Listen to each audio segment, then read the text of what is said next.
नमस्कार, स्वागत है आपका हॉर्नबिल टीवी में और मैं हूं आपके साथ शिखा सकलानी। बुलेटिन की शुरुआत करते हैं खबरों के साथ। हल्द्वानी में कांग्रेस के राष्ट्रीय अध्यक्ष मल्लिकार्जुन खड़गे हल्द्वानी पहुंचे, जहां उन्होंने एक बड़ी जनसभा को संबोधित किया। उन्होंने बीजेपी पर निशाना साधते हुए कहा कि उत्तराखंड पेपर लीक का केंद्र बन चुका है। बीजेपी सरकार पूरी तरह से फेल है। अगर 2027 में कांग्रेस की सरकार केंद्र में आती है तो युवाओं को बिना शर्तों के रोजगार दिया जाएगा और महिलाओं की सुरक्षा की पूर्ण रूप से जिम्मेदारी ली जाएगी।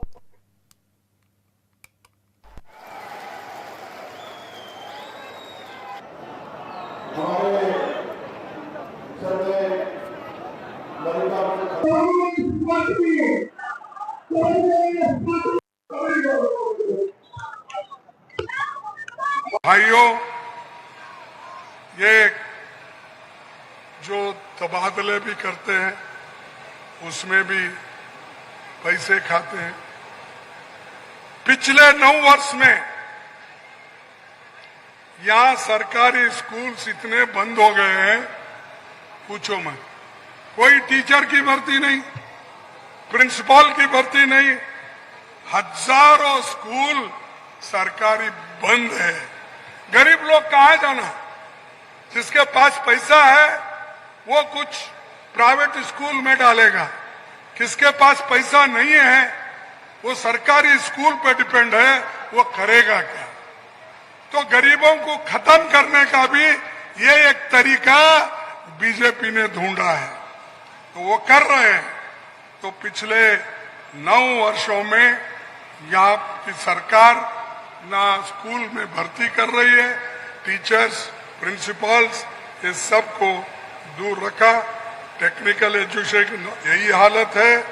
और मैं यही कहने आपको आया हूं कि कांग्रेस ने जो हमेशा गरीबों के हित में काम किया है, हम आगे भी करते रहेंगे और हमको सिर्फ आपका साथ होना चाहिए, क्योंकि अगर आप साथ नहीं देंगे हम चलेंगे नहीं।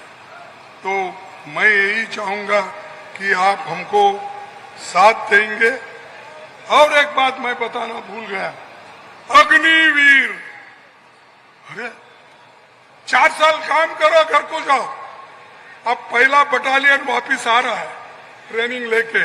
इसमें कौन भाई? पहले तो जितने आर्मी में वैकेंसी होते थे उस वैकेंसी को भर्ती करते थे। तुम लोग कह रहे, क्यों नहीं कर रहे?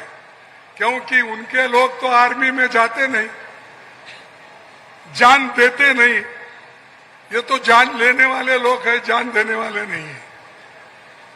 या आजादी के लिए हो, देश के लिए हो, ये लड़ने वाले लोग नहीं। ये अग्निवीर करके लगाकर हमारे बच्चों का जीवन बर्बाद किए। तो हम चाहते हैं कि जहां भी वैकेंसी हो हम भर्ती करेंगे, अग्निवीरों को रिस्पेक्ट देंगे। उतना ही नहीं, ओल्ड एज पेंशन जो पिछले का है, जैसा हम हिमाचल में लागू किया, यहां भी लागू करेंगे। और इस सारी चीजों को हम अपने लक्ष्य में रखकर आगे बढ़ेंगे। मैं आखिरी में यही करूंगा कि हमारा लक्ष्य ऐसा उत्तराखंड बनाना है जो देवभूमि और वीर भूमि और अपने गौरव के साथ युवाओं को रोजगार दे, किसानों और मजदूरों का सम्मान मिले, महिला और कमजोर तबकों को सुरक्षा मिले, सैनिकों का गौरव बना रहे, हर परिवार को बेहतर शिक्षा, स्वास्थ्य अवसर मिले। यही कांग्रेस का उत्तराखंड का विजन है, यही उत्तराखंड के लोगों को हम देने वाले हैं। तो बस यही मैं आप तमाम लोगों से कहकर मैं बहुत ज्यादा देर तक नहीं ठहरता, क्योंकि अब मेरा उम्र ही 85 चल रहा है। तो जब 85 चल रहा है जरा गाड़ी स्लो होती है। तो आप सब नौजवान लोग हैं, लेकिन मेरी गाड़ी स्लो भी रहे तो मैं आपके साथ भागने की तो कोशिश नहीं होता, लेकिन आपके हाथ पकड़ के मैं आगे खींच लेकर जा सकता हूं। और ये देश में बदलाव आ रहा है। हर जगह बीजेपी हार रही है। बहुत ही जिसके पास घमंड थी, घमंड से बात करते थे, पटना में हारे, मध्य प्रदेश में हारे। क्यों भाई? कि तुम्हारे को लोग अब नफरत कर रहे हैं। इसीलिए हम यही चाहेंगे कि ये जो नफरत करने वाले लोग हैं और गरीबों के लिए ये कुछ कर नहीं सकते, तो इनको आप छोड़ना चाहिए। और आखिरी में एक ही बात बोल के मैं अपने बात को खत्म करूंगा। एक संदेश है जो हमारे दुष्यंत कुमार, शायद यहीं के हैं, हाँ, उनका एक कविता है। उन्होंने कहा था, अब तो इस तालाब का पानी बदल दो, अब तो इस तालाब का पानी बदल दो, ये कमल के फूल कुमलाने यानी मुरझाने लगे हैं, तो इसको छोड़ दो, छोड़ दो, नया पानी आने दो, आप आगे आओ और ये जो मुरझाए हुए फूल है इनको रास्ते पे फेंक दो, इनका कोई काम अब नहीं बचा। देश अगर बढ़ना है आगे तो कांग्रेस आना है, कांग्रेस के लिए आप काम करो, यही अपेक्षा रखते हुए मैं अपने बात को खत्म करता हूं। और आगाज किया उन्होंने, शंखनाद किया, स्वयं बोला उन्होंने, रणसिंगे का निशान बना करके स्वयं रणसिंगे का निशान बना करके शंखनाद कर दिया। और ये शंखनाद परिवर्तन का है। राहुल गांधी के बाद देहरादून में छात्रों की गूंज के कार्यक्रम के बाद जो यहाँ ये परिवर्तन संकल्प यात्रा हुई है, निश्चित तौर पे ये परिवर्तन का एक संकेत है और घोषणा है।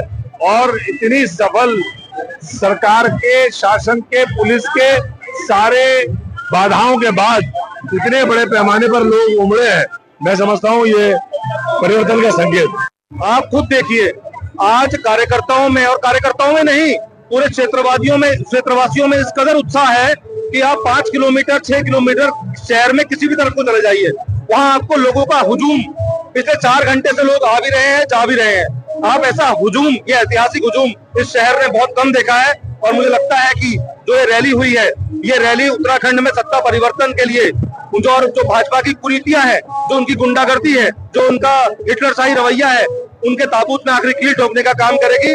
और निश्चित तौर पर उत्तराखंड में कांग्रेस की सरकार बनने जा रही है और युवाओं को रोजगार के अवसर मिलने जा रहे हैं, हमारी बहनों को सुरक्षित वातावरण मिलने जा रहा है, और हमारी जो शिक्षा नीति और जो हमारी जो पूरा जो भर्ती घोटालों से जो युवा त्रस्त है, उनको न्याय मिलने जा रहा है। आज जिस तरह से हमारे आदरणीय राष्ट्रीय अध्यक्ष जी आए थे खड़गे जी, और आप देख सकते हैं पूरा शहर जाम है। पूरे शहर में सिर्फ और सिर्फ कांग्रेस की विचारधारा वाले लोग हर जगह घूम रहे थे, और जो आए हैं और उसके बाद जो शंखनाद आज यहाँ से हुआ है, निश्चित रूप से हम जो मार्जिन से जितनी सीट जीत रहे थे उससे भी दुगनी मार्जिन से हम सीट जीतने वाले हैं। और बहुत अच्छा माहौल है पूरे प्रदेश के अंदर, पूरे देश के अंदर, क्योंकि जिस तरह से आदरणीय हमारे नेता राहुल गांधी जी के भी जो जिस तरह से वो युवाओं के पक्ष में अभी पिछले कुछ दिनों में जो उन्होंने एक आवाज उठाई है, उसके बाद जो जेनजीज एक पूरा एक शिफ्ट हुआ है बड़ी तरह से कांग्रेस में, तो उसका भी एक बड़ा फर्क हमें इस स्टेट के अंदर देखने को मिलेगा, हमारे प्रदेश के अंदर। और बिल्कुल मुझे उम्मीद है कि हम बहुत बड़े मार्जिन से इस बार सरकार बनाने जा रहे हैं। साल पूरी हिंदुस्तान की राजनीति महिला सेंट्रिक रही। महिलाओं ने जिस तरफ झुकाव किया, उस तरफ लोगों ने अपने वोट से चुनाव जीते। मैं समझता हूं कि आने वाले 10 साल युवाओं की राजनीति के हैं। जिस तरह से छात्रों के आंदोलन, छात्रों की गूंज माननीय राहुल गांधी जी के नेतृत्व में चल रही है, आने वाले 10 साल हिंदुस्तान के युवाओं की राजनीति है। माननीय राहुल गांधी जी और खड़गे जी के आह्वान पर आज उत्तराखंड के हजारों युवक यहाँ पर आए थे। एक तरफ तमाम बड़े बड़े प्रोग्राम छात्रों की गूंज के हो रहे हैं, और आज जिस तरह से यहां हल्द्वानी कुमाऊं में आज तमाम युवा यहां पर आए हैं। मोदी सरकार और इस छल और फरेबी आरएसएस और डकैतों की सरकार को उखाड़कर फेंक देगा उत्तराखंड का युवा। बीजेपी के गढ़वाल मंडल की अहम संगठनात्मक बैठक में गढ़वाल मंडल के सभी जिला अध्यक्ष और मंडल अध्यक्ष शामिल हुए। इस दौरान संगठन को मजबूत करने के साथ साथ आगामी चुनावी तैयारियों और पार्टी के कार्यक्रमों को लेकर मंथन किया गया। इसी बीच बीजेपी महामंत्री दीप्ति रावत भारद्वाज से हॉर्नबिल टीवी ने की खास बातचीत। बीजेपी प्रदेश महामंत्री दीप्ति रावत जी हमारे साथ मौजूद है। मैडम, जिस तरह से प्रोग्राम पर प्रोग्राम किए जा रहे हैं 2027 की क्या पूरी चुनावी रणनीति बनाई जा रही है? देखिए, भारतीय जनता पार्टी को हमेशा लगातार अपने कार्यकर्ताओं के बीच में अपने संगठन को मजबूत करने के लिए, अपनी योजनाओं को धरातल तक ले जाने के लिए लगातार प्रयासरत रहती है और काम करती है। और अब क्योंकि आगे आने वाला चुनाव है और जल्द है, नज़दीक है, तो उसी की मजबूती के लिए हमने मंडल अध्यक्ष, जो हमारी एक बहुत प्रमुख एक व्यक्ति हैं और लीडर है, मैं कहूँगी हर मंडल के, अपने विधायक के प्रतिनिधि के तौर पर मंडल में अगर कोई सरकार का प्रतिनिधि के तौर पर अगर मंडल में कोई काम करता है तो वो हमारे मंडल अध्यक्ष हैं। तो आज सभी मंडल अध्यक्ष और जिला अध्यक्ष को लेकर उनकी आज बैठक है। गढ़वाल मंडल के जो हमारे लगभग 170 हमारे मंडल हैं, हमारे 11 जिले हैं, तो सभी के जिला अध्यक्ष यहाँ पर आज सभी लोग मौजूद हैं।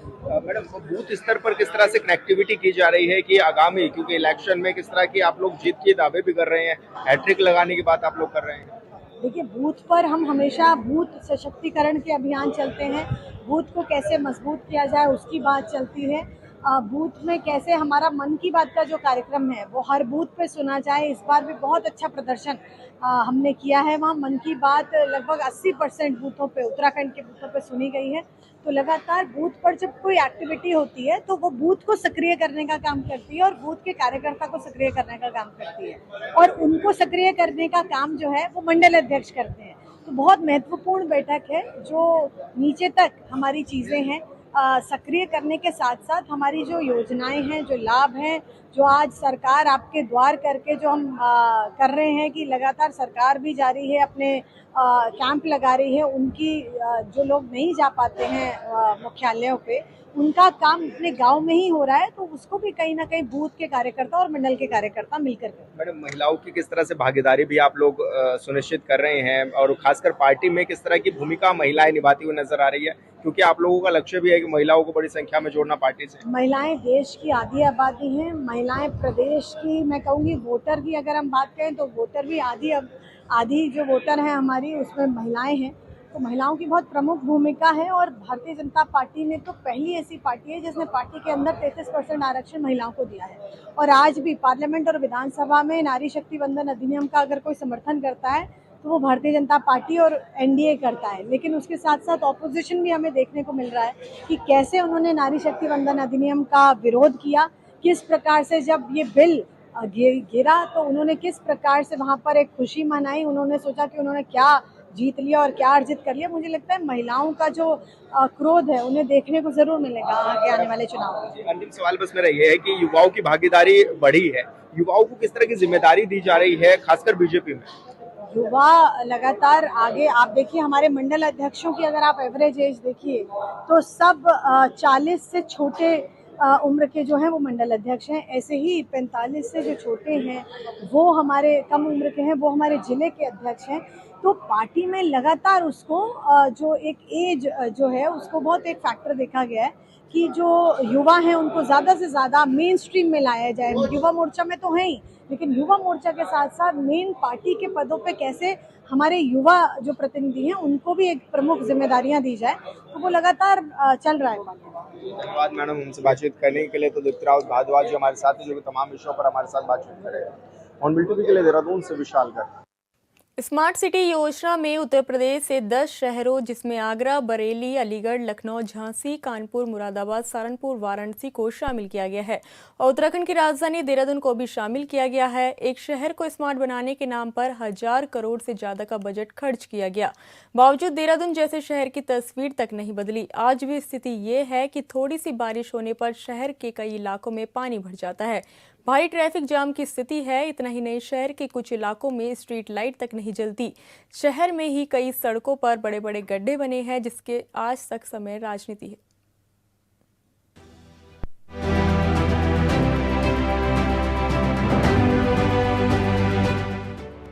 25 जून 2015 को शुरू की गई स्मार्ट सिटी योजना के तहत देश के 100 शहरों को स्मार्ट बनाना था और इसके लिए हजारों करोड़ रुपए खर्च भी किए गए थे। लेकिन ज्यादातर शहरों की आज भी तस्वीरें बहुत ज्यादा नहीं बदली। स्मार्ट सिटी का नाम सुनते ही आधुनिक सड़कें, बेहतर ड्रेनेज, स्मार्ट ट्रैफिक और हाईटेक सुविधाओं की तस्वीर सामने आती है। लेकिन हकीकत क्या है, ये सबसे बड़ा सवाल है। उत्तराखंड की राजधानी देहरादून समेत उत्तर प्रदेश के कई स्मार्ट सिटी शहरों की तस्वीर कुछ और कहानियां बयां कर रही है। हजारों करोड़ रुपए खर्च होने के बावजूद हल्की बारिश में सड़कें तालाब बन जाती है, स्ट्रीट लाइटें बंद रहती हैं और लोग बुनियादी सुविधाओं के लिए जूझते नजर आते हैं। सवाल उठ रहा है कि क्या स्मार्ट सिटी योजना अपने मकसद पर खरी उतर पाई है? स्मार्ट सिटी के 80% से अधिक कार्य पूरे हो चुके हैं, ये आप हम सब जानते हैं। लेकिन क्योंकि देहरादून शहर की भौगोलिक परिस्थितियां ऐसी हैं कि ये घाटी में बसा हुआ एक शहर है और बरसात आने के साथ ही अत्यधिक बरसात की वजह से जो यहाँ थोड़ा सा कार्य बाधित होता है, उसकी वजह से महीने 2 महीने काम रोकने पड़ते हैं और उसके बरसात के बाद वो सुचारू रूप से जारी हो जाते हैं। अब मुद्दा विहीन विपक्ष अगर यथार्थ को जानते हुए इन मुद्दों के ऊपर राजनीति करने का प्रयास कर रहा है, तो वो अपना भी समय व्यर्थ कर रहा है और जनता का भी समय व्यर्थ कर रहा है। क्योंकि जनता को पता है कि बरसात के जाते ही जिस तरह से विकास कार्यों को पुनः शुरू किया जाता है और दिवाली आते आते शहर की व्यवस्थाएं, शहर के इंफ्रास्ट्रक्चर को पहले से भी अधिक चमका दिया जाता है। देश भर के कई शहरों को आधुनिक सुविधाओं से लैस करने के लिए स्मार्ट सिटी मिशन की शुरुआत बड़े वादों के साथ की गई थी। उत्तराखंड की राजधानी देहरादून भी इस योजना का हिस्सा बनी। वहीं उत्तर प्रदेश के भी कई शहरों को स्मार्ट सिटी का दर्जा मिला। उम्मीद थी कि इन शहरों में विश्व स्तरीय बुनियादी सुविधाएं विकसित होंगी और लोगों का जीवन आसान होगा। लेकिन इस जमीनी तस्वीर कई जगह इन दावों से मेल नहीं खाती। देहरादून में हल्की बारिश के बाद ही कई इलाकों में जल भराव की स्थिति बन जाती है। कई सड़कें पानी में डूब जाती हैं, वाहन बीच रास्ते में बंद हो जाते हैं और लोगों को भारी परेशानी का सामना करना पड़ता है। सवाल ये भी है, जब स्मार्ट सिटी के लिए हजारों करोड़ रुपए खर्च किए गए, तो फिर शहर में प्रभावी ड्रेनेज सिस्टम क्यों नहीं बन पाया?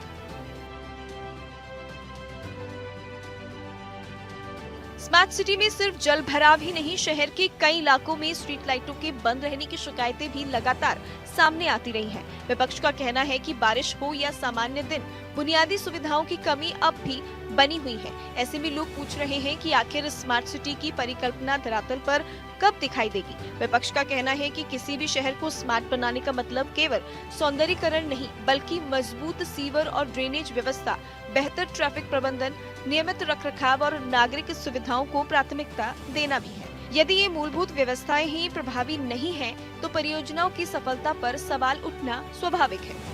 हर जगह सड़कों पर गड्ढे नजर आ रहे हैं। एक मॉनसून में आप देखिए कि सड़कों की ये हालत हो जाती है कि आप सड़क पे चल रहे हैं या नदी में चल रहे हैं, आपको पता नहीं चलता। कूड़े उठाने की सही व्यवस्था है नहीं। रेजिडेंशियल एरिया में आपने कूड़े का कूड़ा घर बना के रख दिया है। मुझे लगता है कि निगम के चुनाव की अगर मैं बात करूं, जो कि हुए थे स्मार्ट सिटी घोषित करने के बाद, तब जो है भारतीय जनता पार्टी ने कहा था कि कूड़ा उठाने की उचित व्यवस्था करेंगे, डिस्पोजल के लिए भी उचित व्यवस्था करेंगे। डिस्पोजल के लिए व्यवस्था क्या की है कि रेजिडेंशियल एरिया की तरफ इन्होंने जो है सेंटर बना दिया है, जहां पे पूरे देहरादून का कूड़ा आएगा। सड़कें खराब है, नाले नालियों में अभी भी पानी भर जाता है, आपने देखा, जिसकी वजह से क्लेमेंट टाउन में 2 बच्चियां की डूबने से जो है मृत्यु हो गई। तो सरकार महज जो दावे करती है वो सिर्फ कागजों में होते हैं, धरातल पर नजर नहीं आते। आज प्रदेश की जनता और स्पेशली देहरादून की जनता हाथ में दूरबीन लेकर के ढूंढ रही है कि स्मार्ट सिटी है कहां। स्मार्ट सिटी मिशन का उद्देश्य शहरों को भविष्य के अनुरूप विकसित करना था, लेकिन जब बारिश के कुछ घंटों में ही सड़कें जलमग्न हो जाए, वाहन बंद पड़ जाए और स्ट्रीट लाइटें तक काम न करें, तो लोग ये सवाल जरूर पूछेंगे कि आखिर हजारों करोड़ रुपए खर्च होने के बाद भी बदलाव कहां दिखाई दे रहा है। बेशक सरकार का कहना है कि स्मार्ट सिटी मिशन के तहत कई विकास कार्य किए गए हैं, लेकिन जमीनी स्तर पर सामने आ रही समस्याएं इस योजना की प्रभावशीलता पर सवाल खड़े करती है। स्मार्ट सिटी पर मौजूदा वक्त में सत्ताधारी पार्टी की दलीलें हैं और विपक्ष का आरोप, और इन सब के बीच जनता के कई सवाल।